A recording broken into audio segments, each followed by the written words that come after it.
Merhaba arkadaşlar, nasılsınız? Umarım görüşmeli iyisinizdir. Bugün sizlerle beraber şantiyelerimizde kullanmış olduğumuz, imalatını yapmış olduğumuz beton karot delme işleminden bahsedeceğim. Bu çok önemli bir uygulama arkadaşlar. Birçok imalatta kullanılabiliyor ve bunlardan herkesin aklına gelen ve herkesin tahmin edebileceği birinci maddemizden başlamak istiyorum arkadaşlar. Özellikle biz bunu eski yapılarımızda sıkça kullanıyoruz.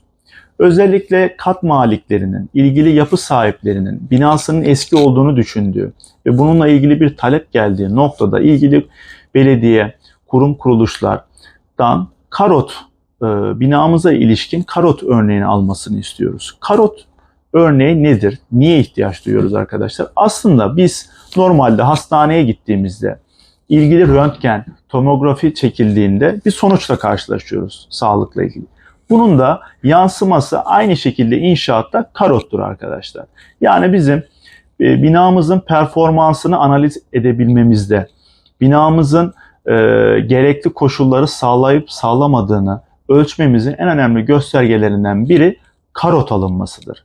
Yani betonumuzu delip, betonumuzdan bir örnek alıp, bunu ilgili laboratuvar ortamında teste tabi tutup kırılma işlemi gerçekleştiriliyor.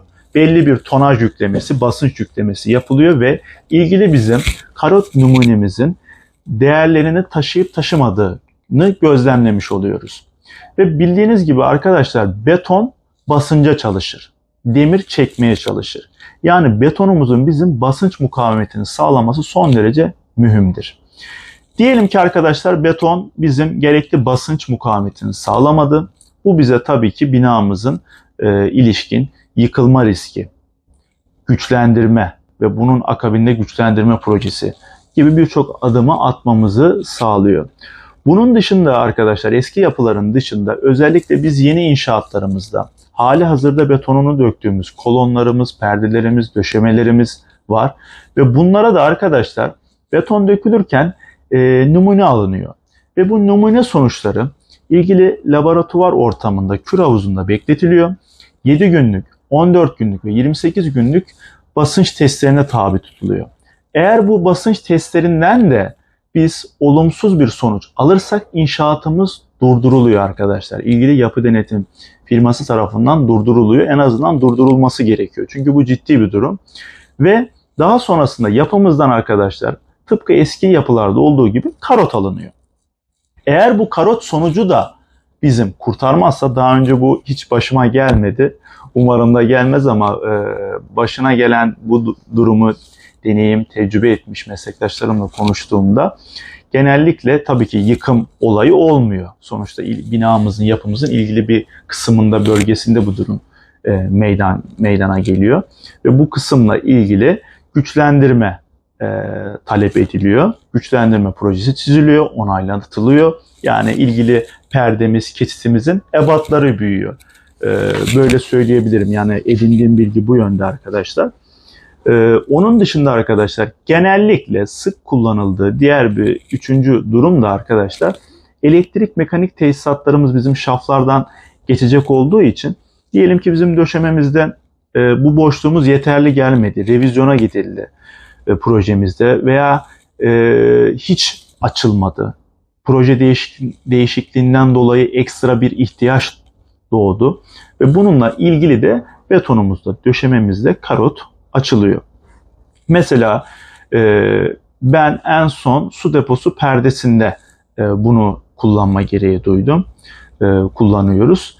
Yanlış hatalı bir imalatlarımızda parapet olsun, herhangi bir küçük betonlarımızda da karotla açılarak bu betonu yıkabiliyoruz. Bu da önemli bir bilgi. Kısacası arkadaşlar her inşaatta, yeni inşaatta kullanılan bir uygulamadır.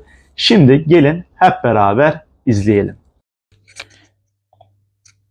Evet, şu an hazırlığını ilgili ustamız yapıyor.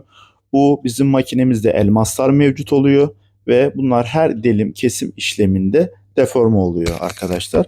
Şu an görmüş olduğunuz gibi tebeşirle ben ilgili alanı çizdim. Bunu çizerken de aklıma Prison Break'teki Michael'ın sahnesi geldi.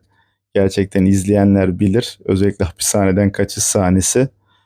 Hooke kanununa göre duvarın en zayıf noktasını delmişti. Tabii biz burada tam aksine duvarın en zayıf değil, en güçlü tarafında işaretleme yaptık statik açıdan. Hem su geçişini sağlıyoruz hem de perdemize en az zararı veriyoruz. Görmüş olduğunuz gibi şu an dilim işlemi gerçekleşiyor. Bu ve bunun gibi daha fazla videolara görmek istiyorsanız kanalıma abone olmayı, destek olmanızı rica ediyorum. Tabii ki bir hayli güç. Şu an ilgili ustalarımız da gördüğünüz gibi yoğun bir çaba sarf ediyorlar.